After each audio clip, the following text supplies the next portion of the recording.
Trypophobia fans, hold on to your seats because today we're going to talk about fire cupping. Holy shit, it works! It's an age-old technique, and it's really interesting.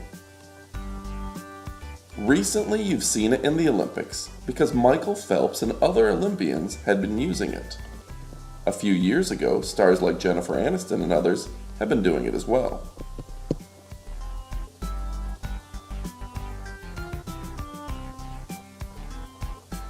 So the basic concept is that heat creates suction, and that suction draws blood to the muscles in the back and helps repair them after a heavy workout.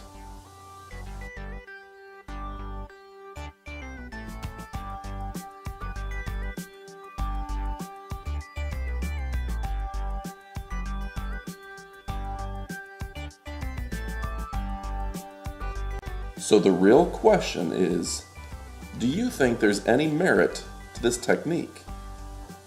Is it just a local fad? The top athletes in the world are doing this.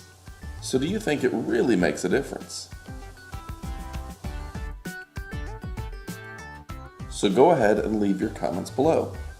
And also, if you like interesting medical topics, particular holes and spots, then go ahead and subscribe to this channel. Statistically speaking, we get a lot of views and not a lot of subscribers, and I think it's because we have some gross content.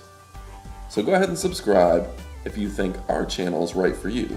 We've posted a new video every week for over a year now. Thanks for watching, and adios, amigos. I would like to tell you about Rest More, an all-natural sleep aid designed to help you fall asleep and stay asleep. If you're looking for a great natural way to get better quality sleep, please visit buyrestmore.com. Thanks for watching. There's an Amazon link below. Restmore is an essential addition to your medicine cabinet for those times you need to fall asleep but can't. Remember, when you just need more rest, get Restmore. Now available on Amazon. Good night.